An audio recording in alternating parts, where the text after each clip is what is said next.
আজ আমি তোমাদের শোনাতে যাচ্ছি বাংলাদেশের সিলেট অঞ্চলের কালভৈরব টিলা। অনেকে একে অভিশপ্ত আরাধনা নামে চেনে। গল্পটি ওই অঞ্চলের সুমন ভাইয়ের কাছ থেকে নেওয়া। তিনি আমাকে যেভাবে লিখেছে আমি সেভাবেই বলছি। ভিডিওতে লাইক, কমেন্ট অ্যান্ড শেয়ার করতে ভুলবে না কিন্তু। চলো এবার গল্প শুরু করা যাক। সিলেটের সীমান্তবর্তী গ্রাম চন্দরখিল। চারদিকে শুধু পাহাড়, জঙ্গল আর নিস্তব্ধতায় ভরা।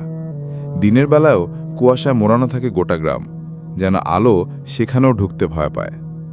আর এই গ্রামের পাশেই আছে একটি টিলা, মানুষ যেটাকে কালভৈরব টিলা নামে চেনে। অনেক বছর আগে এই টিলায় এসেছিল এক সাধু, ভৈরবনাথ। কেউ জানত না তিনি কোথায় থেকে এসেছে বা কেন এসেছে। তিনি কোনো কথাও বলতো না, শুধু একটা জিনিসে করত।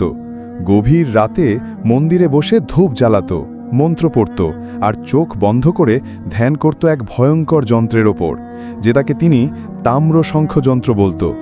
গ্রামের লোকজনের ধারণা ছিল তিনি নাকি মৃত্যুকে জয় করার সাধনা করছে। বলতো, এই পৃথিবীর চেয়েও গহীন এক জগৎ আছে, আমি সেখানেই যাব। কিন্তু কিছু লোভী গ্রামবাসী ভাবল ওই সাধুর কাছে নিশ্চয়ই গুপ্তধন আছে। তারা এক অমাবস্যার রাতে গিয়ে তাকে হত্যা করে, তার ঘরের সব জিনিস তছনছ করে দেয়।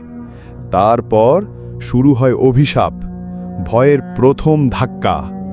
প্রথম বছরেই মারা গেল 6 জন। তারা সবাই সেই রাতে সাধুর ঘরে গিয়েছিল। পরের বছর যারা মৃত্যুকে অবিশ্বাস করেছিল তারা নিখোঁজ হয়ে গেল।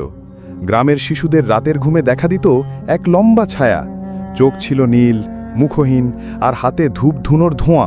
এক রাতে এক বুড়ি মহিলা চিৎকার করে উঠে বলতে লাগলো, ওর চোখে তাকিও না, ও ফিরে এসেছে, সাধুর চোখ জ্বলছে। সেই রাত থেকেই সবাই টিলা থেকে দূরে থাকত। মানুষজন তাদের বাড়ির দরজা সন্ধ্যার আগেই বন্ধ করে ফেলত। কেউ বাইরে তাকাত না, কেবল ঘরের কোনায় বসে ধূপ জ্বালাত। এই ঘটনা জানার পর 2022 সালের শেষ দিকে 5 জন তরুণ ইউটিউবার এলো ঢাকা থেকে। তারা ছিল ঘোস্ট হান্ট টিম। তাদের উদ্দেশ্য ছিল কালভৈরব টিলার মিথ ভাঙা। রেকর্ড এবং ভিডিও করা তারা ক্যামেরা আর ড্রোন নিয়ে টিলায় ওঠে এক অমাবস্যার রাতে। ক্যামেরা চলছিল, সবকিছু রেকর্ড হচ্ছিল। প্রথমে কিছুই হয়নি, কিন্তু রাত 1:33 হঠাৎ ক্যামেরায় ধরা পড়ল টিলার গুহার মুখে দাঁড়িয়ে আছে এক পুরুষ সদৃশ ছায়া। তার মুখ নেই, চোখ দুইটা আগুনের মতো নীল। একজন ছেলেকে দেখা গেল, সে দাঁড়িয়ে আছে, কিন্তু তার পা আর মাটি ছুঁয়েছে না, তার ঠোঁট কাঁপছে। সে বলছে, ও আমাকে ডাকছে, মা মা আমাকে ডাকছে। এরপর হঠাৎ ক্যামেরা বন্ধ হয়ে যায়। তাদের আর খোঁজ মেলেনি। এই টিলার কিছু গোপন রহস্য রয়েছে।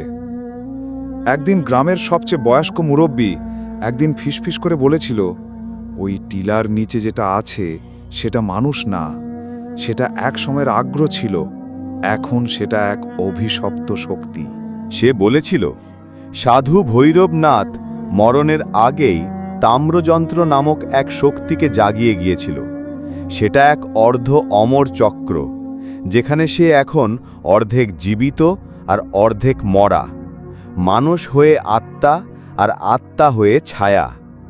জেগে ওঠার সময় হলে টিলা থেকে ধোঁয়া উঠতে শুরু করে, গাছের পাতা উল্টো দিকে নাড়ে আর বাতাসে ভেসে আসে ওম ক্লিং ভৈরবায় নমঃ। আজও সেই টিলা রয়েছে একইভাবে, কেউ তার কাছে যায় না। কিন্তু যারা ভুলে গিয়ে সন্ধ্যায় সেখানে পৌঁছায় তারা ফিরে আসে না। তাদের গল্প শেষ হয়ে যায়, শুরু হয় আরেকটা ছায়ার। যদি কখনো চন্দরখিল যাও, টিলার দিকে তাকাবে না। আর যদি রাতের বেলা হাওয়ার সাথে কেউ আপনাকে আপনার নামে ডাকে, তাহলে পিছনে ফিরবেন না, কারণ যে ডাকছে সে মানুষ না।